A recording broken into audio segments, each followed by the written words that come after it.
back like we never left. It's Double Move Sports. As always, I'm Steph. And as of today, a week and 1 day away from the first night of the NFL draft, from day one. And I couldn't be more excited. There's so many things that will be impacted by this draft and that won't. I want to dive into a couple of draft points to talk about related to some of these players and prospect evaluations. But one thing we have to remember with the draft is that anything can happen. And every year you see mock draft after mock draft after mock draft come out from so many sources, from beat reporters, from insiders, that are all just wildly incorrect. No one knows how the draft is going to play out. And one of these teams that no one's talking about is going to trade up and make a huge splash in this draft that's going to impact the entire draft board, whether it's at the QB position, maybe they start a wide receiver run. I don't know what it will be, but something is going to happen inevitably, whether it's guys that were projected like Malik Willis to go top 10, fall to the third round. Will Levis was supposed to be a top 3 pick. He falls to the second round. Something's going to happen with these players, probably with multiple players, where they fall wildly outside of where they were mocked before the draft. But I want to dive into a couple talking points and just give you guys some more data and breakdowns on players, because for certain positions, when you look at it historically, draft capital matters a lot more. And I touched on this on one of my recent rookie ranking reviews, where I went through some process points around rookie drafts and chasing positional values and where the draft capital matters and where it doesn't. The 3 positions that will impact the most are quarterback, running back, and tight end. All for slightly different reasons. But I think when we think of who are the most draft capital and landing spot dependent players, there's a couple that headline this class that I want to dive into and give you guys a little breakdown. I'm also trying to choose players that I haven't talked about a ton yet on the channel. I do have a couple guests lined up. If there's anyone that I should be reaching out to come on the show, by all means, let me know. I'm lining up a couple guests, but I'm always open to other ideas and getting new opinions and pushback. I think a lot of people like to hear the debates on shows like this, so would love to get some other perspectives. Certainly in our Discord channel, hit the link in the description, the DMS Discord. You'll hear so many different perspectives beyond my own. A lot of things that I'm seeing, such as film breakdowns from folks who spend a lot more time watching film than I do. I'm taking their opinions into account with some of these players. I'm also posting some really unique data points in there, looking back historically at wide receiver classes, at things like first downs per route run, target rate, just some really unique things that I don't think we're hearing people talk about enough. And like I said on the last show, and I'll continue to reiterate, I cannot stand the vibe takes. I need data-backed, thoughtful, creative opinions on these players. Nothing's worse than watching a mock draft, just like, oh yeah, I'm going to take this guy because I love him. Yeah, I just really love him. It's like, thank you for that groundbreaking analysis. Okay, but I want to start with JJ McCarthy. And it was seen as a little bit of a hot take. I put him over Brock Bowers in my 12-team Superflex Dynasty rookie rankings recently. And it's really because of the more I've looked at JJ McCarthy and the higher his draft capital has been projected, which has caused me to then look at him even more, has brought one thing to the top, is that JJ McCarthy is the most efficient quarterback in this class. More efficient on a per attempt basis than Bo Nix, who we'll talk about next. More efficient than Caleb Williams, Jaden Daniels, who was very efficient, led the country in yards per attempt. JJ McCarthy was more efficient. And if you watch the games, JJ McCarthy was obnoxiously clutch. 3rd and 4th downs. I mean, we saw it in the playoffs if you watched. But JJ McCarthy's one of those guys, if you're playing against him, you hate his guts, because the second you think your defense put them in a tough position, he makes a play. He makes a tactical scramble. He throws a perfect ball into a tight window, like the Roman Wilson one against Ohio State that people bring up all the time. But JJ McCarthy's efficiency cannot be understated. And there's two things that you're chasing with quarterbacks in fantasy, right? It's either the tools, which could be rushing production, could be size, could be big arm. You're going after the tools, right? That's your Anthony Richardson to a T, is your tools quarterback. We talked about that with Jayden Daniels. He's a tools quarterback in this class. You could throw Drake May in there as a tools guy as well. Or you chase efficiency. Efficiency would put you onto guys like the Joe Burrows, like the Baker Mayfields. It's not the end-all be-all, but you're chasing one of those two profiles when you look at quarterbacks in fantasy football. And so for JJ McCarthy, well, he doesn't have necessarily the tools. I don't think his tools are bad. I would not classify him as a tools quarterback. But he's an efficient QB, and that's something that's worth chasing. And that's why he's a guy, whether he goes top 5, whether he goes 12th to Minnesota, whatever it might be, that efficiency is something that you can chase with a QB that gets drafted that high. And here's an insane stat that sums this all up. I could go all day in terms of JJ McCarthy's efficiency because it's like every chart you look at, he's at the top right, exactly where you want him to be. But he had the highest EPA in college football last year, which is expected points added. Essentially just a high-level measure of efficiency. JJ McCarthy was number 1. Caleb Williams was number 2. JJ McCarthy's EPA per dropback, 1.06, which is almost 2x what Caleb Williams was. Now, is this the end-all be-all? No. Bryce Young was the most efficient quarterback in his class last year, and we've seen how that's played out. But JJ McCarthy looks like one of those guys that if you get him in the right situation, has good pieces around him, he can develop, he can be a like Brock Purdy comp that we've thrown out there already. So JJ McCarthy's one of the guys that I think is the most draft capital and landing spot dependent, but I like him because of the efficiency. It gets scary if you fall out of the top 15. Okay, if you look over the last 20 years, from 2001 to 2020, picks taken in the top 15 busted about 40%. If you look at top 5, it's much safer, but you're still getting a lot of busts in there. So a 40% bust rate in the top 15. Guys that go in the back half of the first round, picks 16 to 32, 82% bust rate. That 82% bust rate remains constant into the second round. And then by the time you get into the third round, 96% bust rate. Fourth round, 93% bust rate. So you really need a guy to go top 15, which it looks like JJ McCarthy is going to do. In that same vein, talking about draft capital, and it's draft week, get hyped, get excited. Bo Nix is another guy we have to keep our eyes on with the draft capital. He could change wildly in rookie rankings in the way that not only the Dynasty market treats him, but what our process at Double Move says where we should be putting Bo Nix. Okay, I got him at the equivalent of 207 in a rookie draft in a recent startup. That was predicated on not me loving Bo Nix. It was predicated on him going top 15, presumably to Denver on the top 15 picks. But Bo Nix, it's the same thing. You're chasing efficiency. His 2023 season was actually insane. Just from a counting stat, box score perspective, 45 touchdowns, 3 interceptions, 6 sacks all year.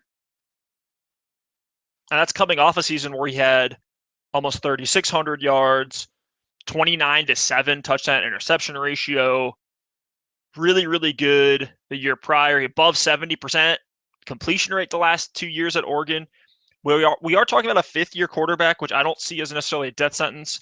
Same thing could be said for Jayden Daniels. The fifth year doesn't bother me as much as why was Bo Nix, and this could be applied to Jayden Daniels, why was Bo Nix so bad for 3 years at Auburn? I've heard support and cast excuses. I've seen people fading the heck out of Bo Nix just in saying he stinks. It does seem very scheme dependent for Bo Nix, which is scary, but that efficiency can't be ignored. One of the things that you could look at with Bo Nix is that it could easily be the offensive line. and that Nix really isn't that good. He just got put into a scheme where he didn't have to push the ball downfield and had an elite offensive line. Okay, Bo Nix was sacked 10 total times in 2 seasons. In 3 years at Auburn, he was sacked 50 times. So that alone could be the difference of why Nix never threw for more than 2,600 yards for 3 years in the SEC and was barely throwing any touchdowns. I mean, we're talking about 16-6 touchdown interception ratio, 12-7 as a sophomore, 11-3. So he started to clean that up as a junior at Auburn. But another thing you like, and this is back to the efficiency that we talked about with McCarthy, Bo Nix passer rating under pressure was far and away number 1 in this class, ahead of JJ McCarthy, ahead of Jayden Daniels. So under pressure, Bo Nix was also doing well. Now, is that the O-line saving him? Yes. Is that the mobility that Bo Nix has to be able to make plays behind the line of scrimmage? I think so. I think he has some athleticism. I'd probably say him and JJ McCarthy are probably the same in terms of running around, making things happen off script. But for Bo Nix, the average depth of target was really bad. 198th out of 235 quarterbacks in the FBS last year, 6.8 average depth of target for Bo Nix passing. So there's some really scary things with Bo Nix. There's some really interesting things with Bo Nix. But he's a guy that you need to go top 15, or it's probably looking pretty bleak. People bring up Will Levis a lot as a comparison point for the Bo Nix or the Michael Penix value. Very rarely do you see the Will Levis situation where a team's already ready to build around a guy off of, I'll say, a few flashes as a rookie. It's very rare to see that. Usually you're looking more at like a Hendon Hooker. You know, like you're praying for a Jalen Hurts. Now, early second round pick, you're probably going to get a chance to start because the team wants to see what they have in you before they move on. But a year from now, Will Levis could be, let's say he throws a ton of interceptions. The new regime in Tennessee doesn't like him, even though they went all in on a passing attack. And they say, hey, let's say they have a top 3 pick next year, then they're looking at quarterback with that pick, and Will Levis is shelved. So be careful using Will Levis as a case study to say, oh, if Bo Nix goes second round, if Michael Penix goes second round, it's fine, because it's not. Okay, so we need Nix to go top 15. There are a couple landing spots in there that are really interesting, and there's a run from pick 11 to 15 of teams that need QBs now or long-term. You think of Seattle with Geno Smith as a bridge QB, Denver needs a QB, Minnesota needs a QB, Las Vegas needs a QB. So there's some nice landing spots for these guys where if they go top 15 and they look like they're going to be the clear starter, have a chance to be a starter within the first half of the season, we can get more and more excited about them, and inevitably their value in Dynasty's rookie drafts is going to go up. Okay, Michael Penix is the next one. With him, it's the injury stuff is scary. Okay, he has played college football for 6 years. 4 of those years were at Indiana, 2 at Washington. All 4 years at Indiana, Michael Penix's season was ended due to injury, some of them very severe injuries. We're talking about multiple ACL tears, shoulder injuries. Scary stuff. But his first healthy stat line as a 5th year at Washington, 500 pass attempts, 66% completion. Really good. 4,454 yards, which is 362 yards a game, just video game numbers, and a 29-7 touchdown to interception ratio. So Penix had more yards his first year at Washington as a 5th year than his entire IU career combined. And if you look at his film, he made some of the craziest deep throws out of this entire class, I would say right behind Caleb Williams. We're talking about like the things that people like about Drake May. I think Penix has some of that in him. On the run, over 2 defenders, deep downfield. You could tell he trusted his receivers, whether it was Rome Odunze, whether it was Jalen Polk, whether it was Jalen McMillan, which are all part of this draft class. You could tell Penix trusted his receivers to make plays, and he put them in positions to produce. Was he buoyed a bit by having such a good college receiving core? Probably. But that can't take anything away from some of the throws that he was able to make under pressure, out of the pocket, even in the pocket. And 9.2 yards per attempt, 7% touchdown rate. Those are both phenomenal. Those are two efficiency metrics at the same level as JJ McCarthy.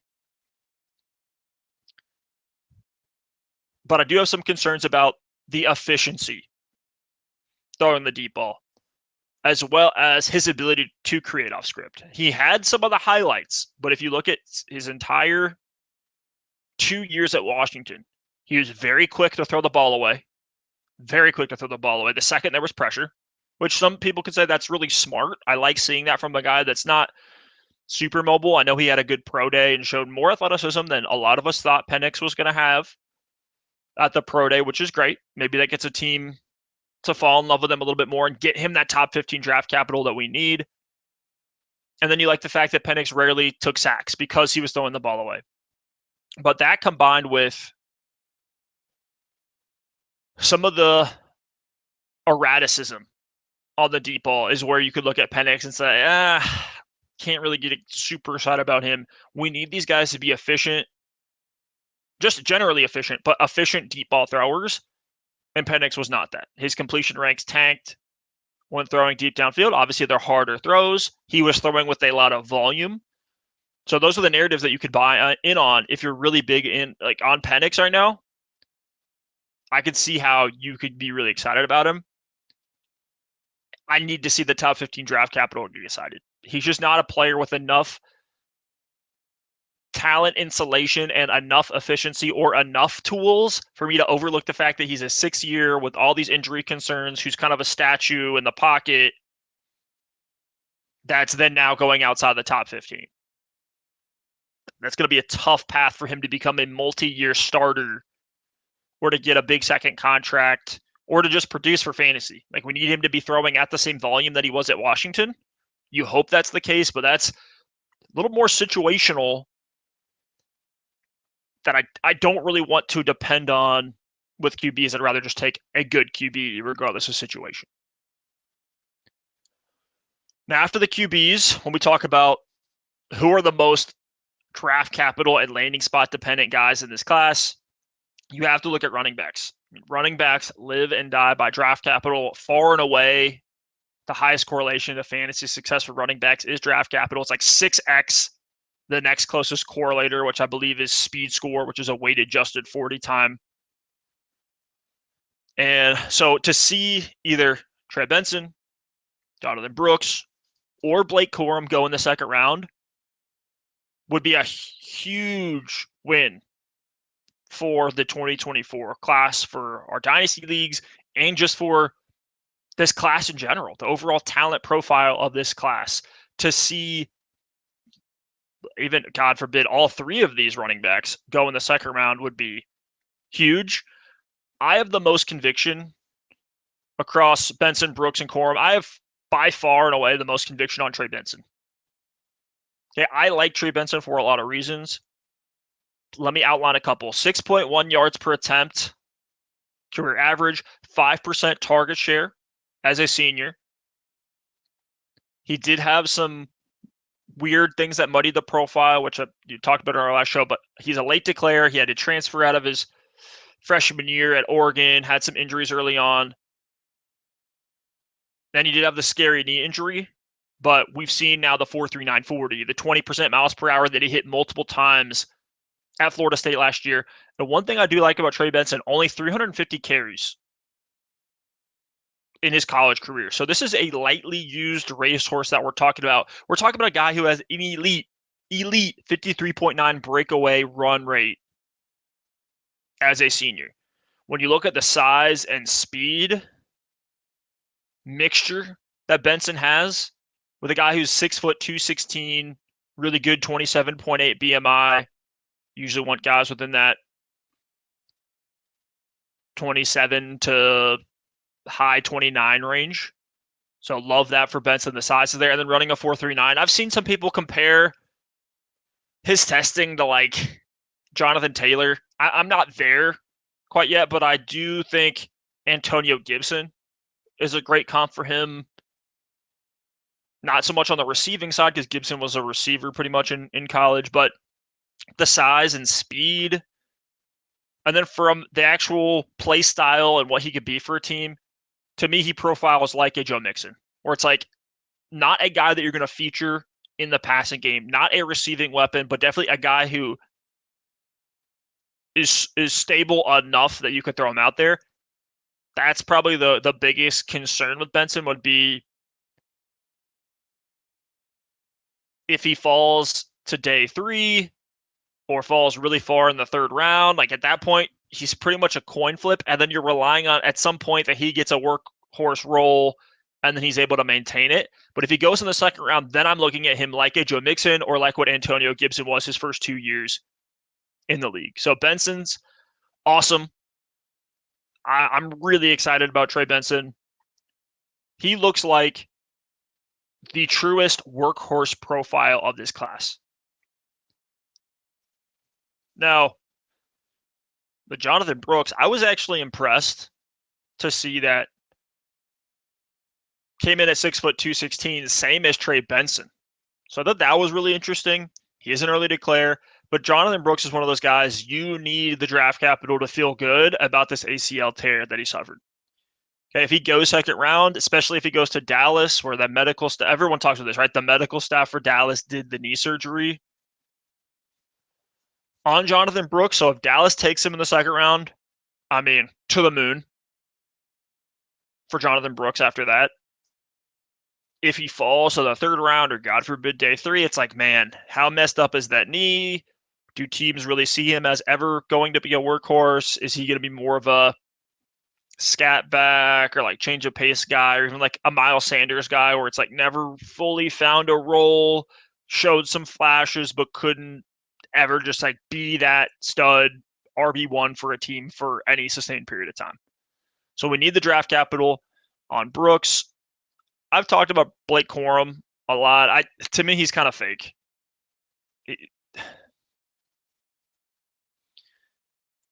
I feel like I've talked about him on every show recently. He's small. He's not a receiving back. I don't know. I get flashes of Ronald Jones with Blake Corum.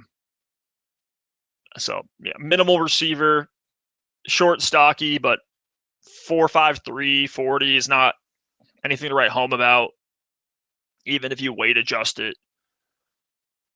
I did like the strength, right? Blake Corum had 27 bench reps at the combine. That's phenomenal. But I don't necessarily know what that translates to in terms of the draft capital or how a team's going to use him. So I'm closing my eyes and just relying on the draft capital. Blake Corum, if he goes 2nd round, maybe even 3rd round to the Chargers, I mean, that's the chalk dream landing spot that everybody wants. That's where you start to get excited because it's like, man, if Harbaugh's taking him, he's probably going to be a fixture of their offense. This is probably the most situational running back in this class. I would hate to see Blake Corum go to a muddy situation. I'm probably going to be out in these rookie drafts on Blake Corum if he doesn't go to that clear-cut, like Chargers, Dallas situation. 2 more guys I'm worried about that are the very landing spot and situation and draft capital dependent. And I've talked about this guy a lot as well. I'm ahead of consensus on him. Keon Coleman. Okay. Keon Coleman needs to be put into at least short term, for him to be successful, needs to be put into a power slot role.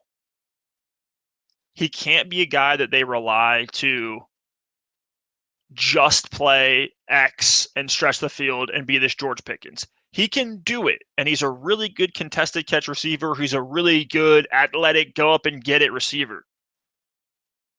But that's not the best place for him to be used. He can do it, which is why I'm excited about him and why I'm not completely fading him, because I think he could survive off of that until a team maybe sees, okay, this guy is making big plays. He's showing that George Pickens fight for the ball, crazy acrobatic catches, boxing out defenders, getting upfield. Like, I think he could do all those things if he was deployed as a true X. I would love to see him put in a situation where he can be more versatile, where he can be that short and intermediate route runner type. This is a guy that profiles like Allen Robinson and Alshon Jeffrey and Courtland Sutton. Like, probably never going to be a true target magnet, but a guy that can make big plays. If you give him any room to operate, he's going to be just fine. Yeah, the 40 time wasn't that great, but the 10-yard split was really good for Keon Coleman, so I like that. From the testing standpoint, you like the size, you like the special teams production. He has juice.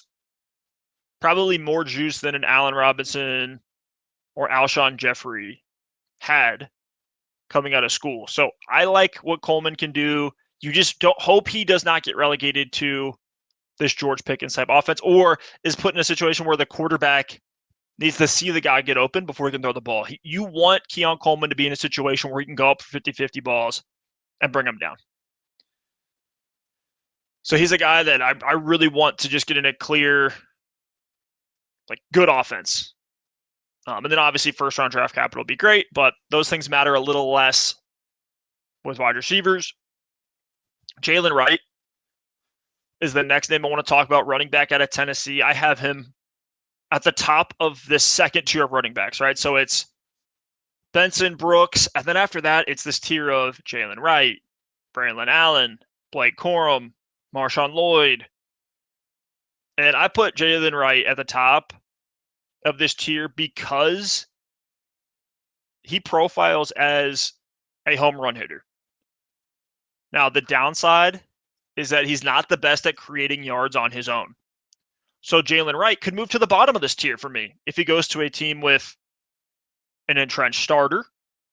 That doesn't worry me quite as much, but an entrenched starter would certainly hurt, especially if it's like a Devon Achane who already is this type of guy that Jaylen Wright would be for an offense. Jaylen Wright's not the best at creating yards on his own. So that's the most important piece here, more so than the entrenched starter, is I need him to go to a place with a good offensive line, because he is a guy that if he gets to the second level, he is gone. A true home run hitter. I would say from a home run hitting perspective, he's like a Travis Etienne. Now, Travis Etienne did a lot more as a receiver, but Jaylen Wright showed even more athleticism. He has an elite RAS score of 9.75, ran a 4.38 40 at the combine. He was also a track athlete like Devon Achane all throughout his high school and college career. But for Jaylen Wright, we're not talking about a short yardage or passing down running back. Okay, especially for a guy who's 5'11", 210.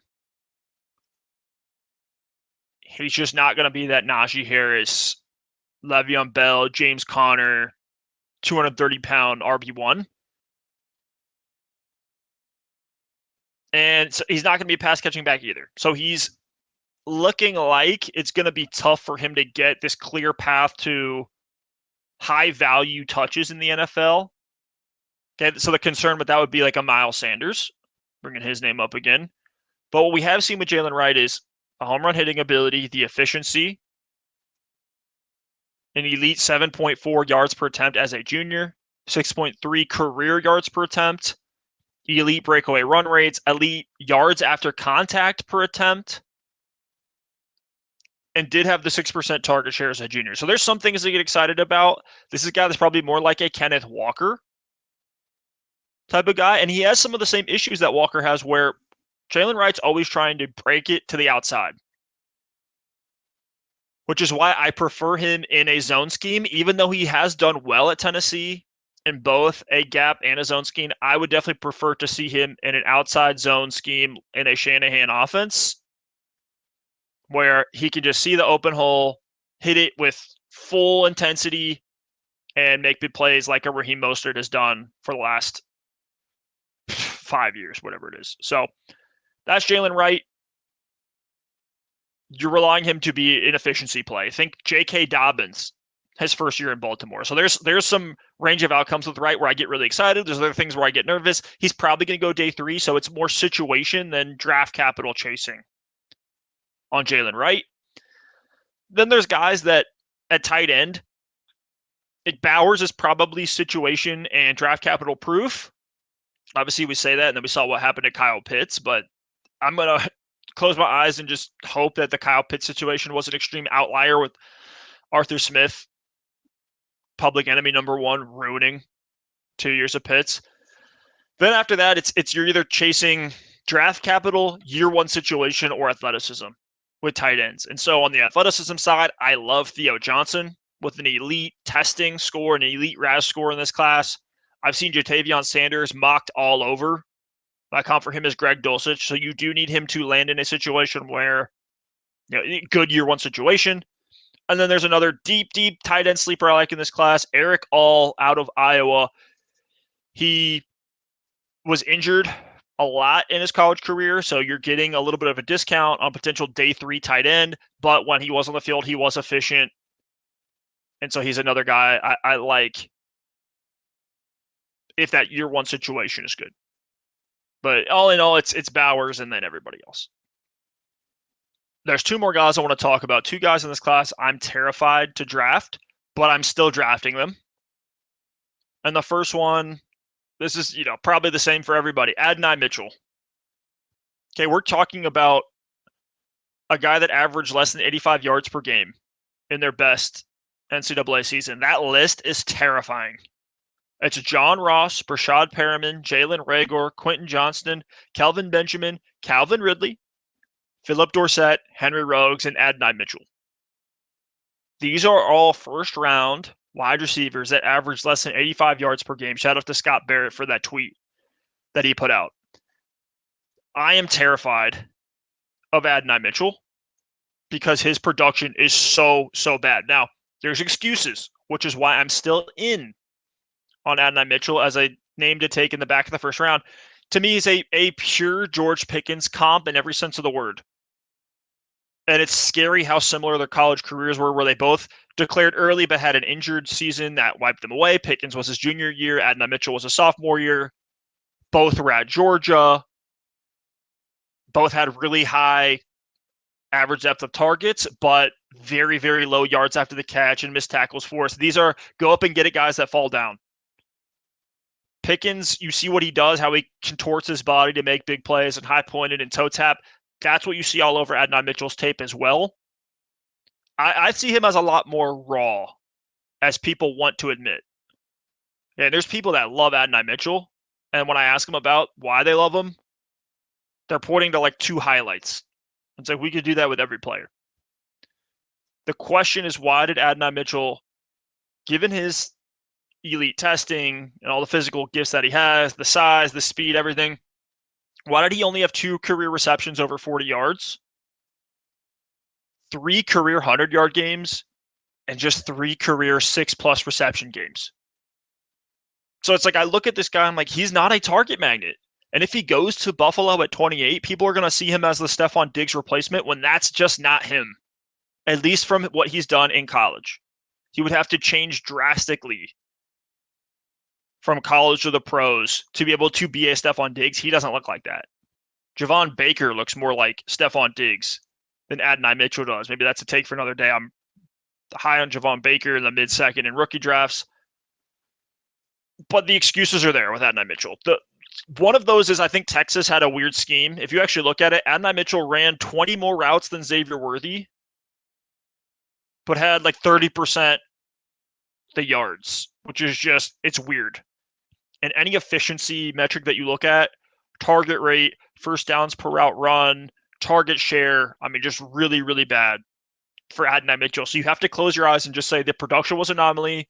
Quinn Ewers sucks. He couldn't get him the ball. There was no chemistry, which a lot of times on film, that is the case. It's Quinn Ewers throwing YOLO balls when the play breaks down to Adonai Mitchell, who's wide open, and he has to come back for the ball. So I can talk myself into these things. You taking some of the off the field stuff where it's also a concern. Maybe he can clean that up. Maybe it's just a narrative. I don't know.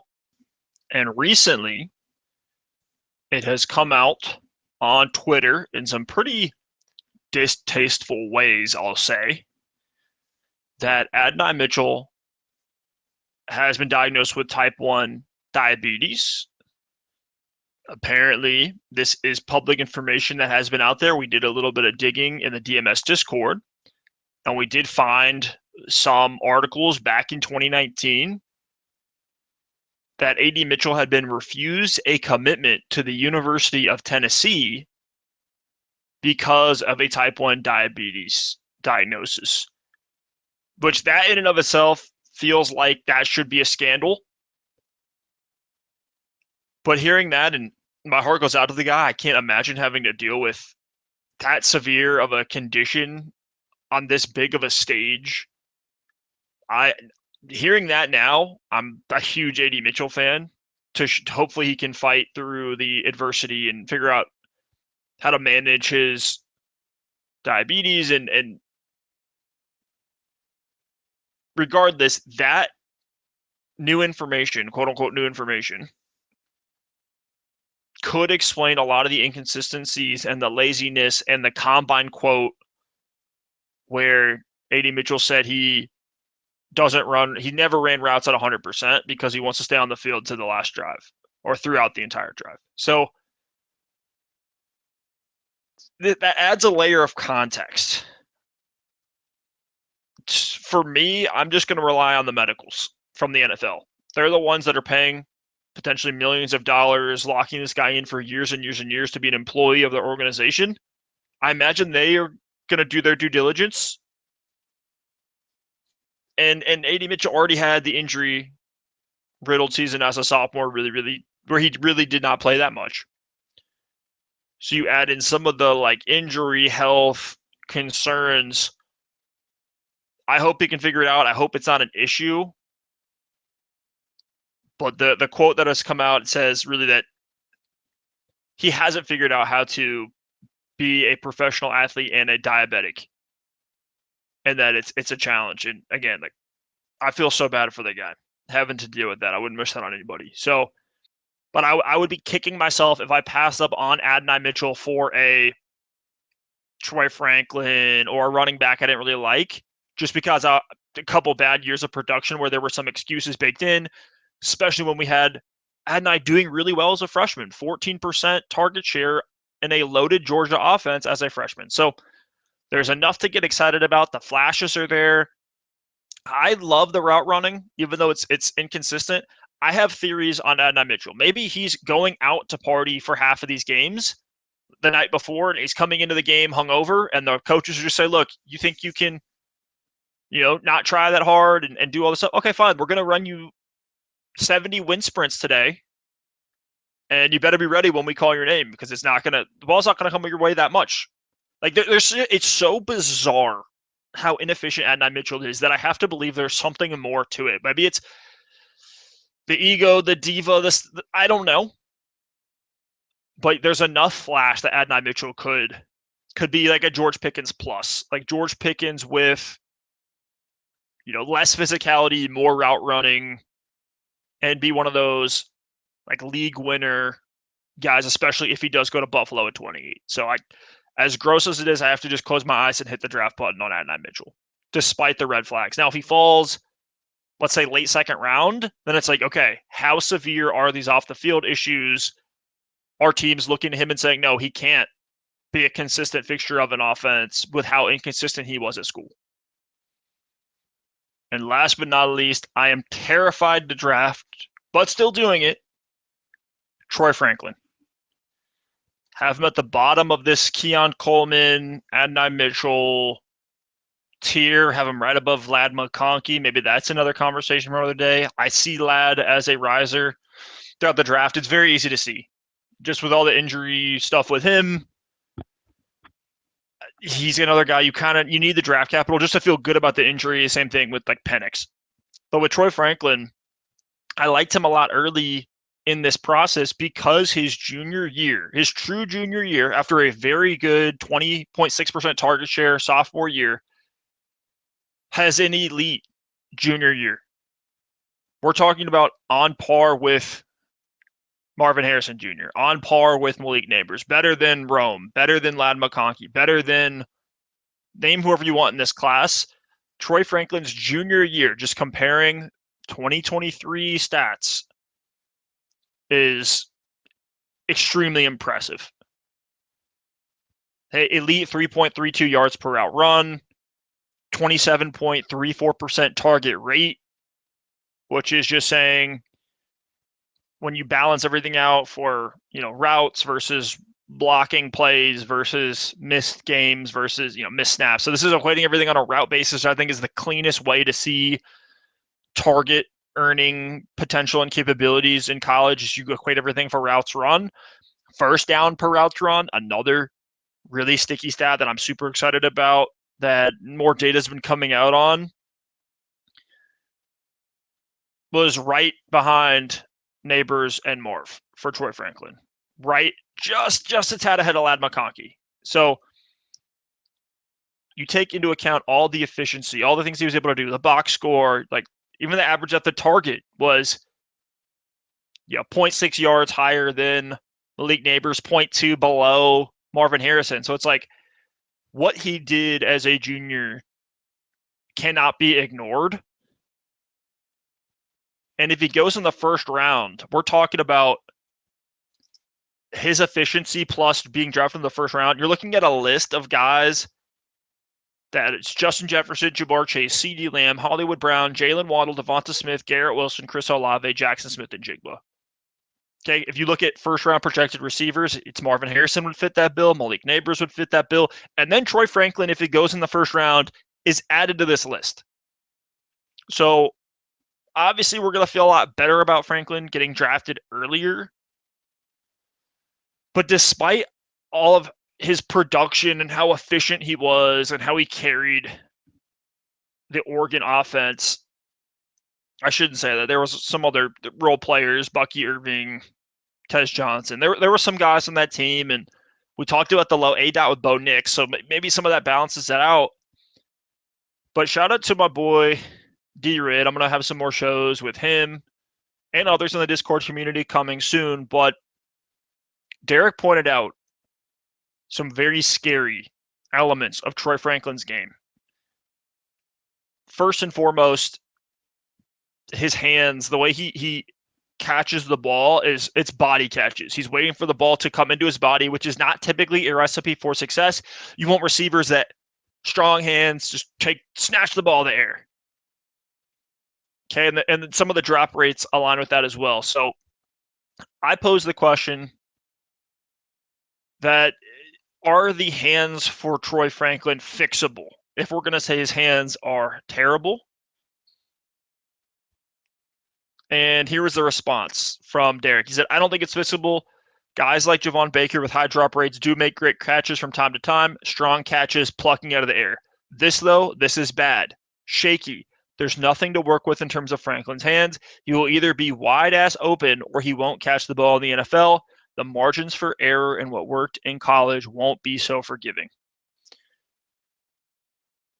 And we're talking about a guy that does have a very minimal route tree, is undersized from a weight perspective, with very minimal physicality. He has burst. He's very explosive. And the comps for him have been Will Fuller. I have DJ Chark. Other ones are Robbie Anderson. Jamison Williams is another good comp. But we're talking about guys that are true burners. And I think that could be the killer here for Troy Franklin, is that he is actually a one-dimensional deep threat, despite some of his efficiency stuff looking so good. He could have a little bit of that Quentin Johnston in him, where his plays were either screens, where he's able to make some guys miss and get upfield, or deep shots where he was wide open. And there's not much middle ground between there. Now, the target share, 26% target share at Oregon as a true junior, is just taking a poop on the Quentin Johnston profile, taking a poop on the Adonai Mitchell profile. Like this, at least he showed that he can earn a lot of targets consistently in college, which can not be said for a lot of guys in this class. You can't say the same thing for like Ladd McConkey, because he was always hurt. He had Brock Bowers, all these things. You can't say the same thing for Jermaine Burton, Devontae Walker, Ricky Pearsall, Xavier Legette. I mean, everyone's freaking out about Xavier Legette's fifth year. It was only a 23% target share. We're talking about Troy Franklin as a true junior with a 26% target share. So, same thing, throw Jalen Polk in that mix. Throw like any receiver other than like Malik Washington, who had an insane video game stat season as a fifth year, Troy Franklin, as far as the early declares, guys that could go first, second round, Troy Franklin looks the best. I don't know. This is a guy, it's like the production is there, but the film guys hate Troy Franklin. He's skinny. He doesn't have the elite athleticism that you would like to see from him. Where if you adjust his testing to his weight, it's kind of alarming as well. Now, I think testing's overrated for receivers, and I think that's where we may be getting a little bit of a discount on Troy Franklin and a discount on Keon Coleman because they didn't run these, 4.3 40s, these 4.4 flat 40s, so people are going to discount them, and then you can actually get some value taking those guys, hopefully in the second round of rookie drafts. But these are both two guys that Adonai and Troy Franklin, I'm closing my eyes and drafting if they're there at this 1-2 turn, pending, if Penix, Nix, and any of the running backs get good draft capital relative to their position. So Franklin and Adonai might be behind those guys. They might be in front of those guys, but that's the tier where if they're at the bottom of that tier and people are fading them into oblivion, I'm willing to take the plunge based on either the production or their non-production things in the case of Adonai Mitchell. That's kind of the walkthrough on the process. I do have a long wish list of things that I hope come to fruition in this draft. I want Brian Thomas to go somewhere where he's going to have a clear alpha role in the next 2 years. Mock Draft Database has him 18th on their big board, which is just consensus big boards of all those that have been posted. Jacksonville is drafting at 17. I can't think of a better match, like year one and beyond, really, I guess just year one, than Jacksonville saying, hey, Brian Thomas, we're going to take you to be the alpha. We're not going to put too much pressure on you year one because we have Ingram and Christian Kirk, but we're going to ask you to play the Ridley role year one and hopefully continue to build upon that. Would love to see Brian Thomas go to Cincinnati to be the heir apparent to T. Higgins. He also has that LSU connection with Chase and Burrow. And then obviously if Buffalo or Kansas City traded up and took Brian Thomas in the middle of the first, it would be just dreams come true for fantasy gamers like myself. I'm very big on Brian Thomas. I've seen some people making some scary comps for him. But to be as good as he is, as raw as he is, I think it's only wheels up for Brian Thomas. He looks like an A.J. Brown light, DK Metcalf light type guy. I'm praying that the Giants don't take one of the big three wide receivers because that's just gross landing spot. I don't want Daniel Jones. I don't want the MetLife Field turf. There's just stuff. The vibes are off with the Giants. It could lead to a value, right? Maybe we get Rome or Neighbors at value because they fall to the Giants at 6. And they would presumably be in a target funnel, especially if Darren Waller ends up retiring. So there's things that I could look at with the Giants to talk myself into that landing spot, but I don't like it. Same thing with New England.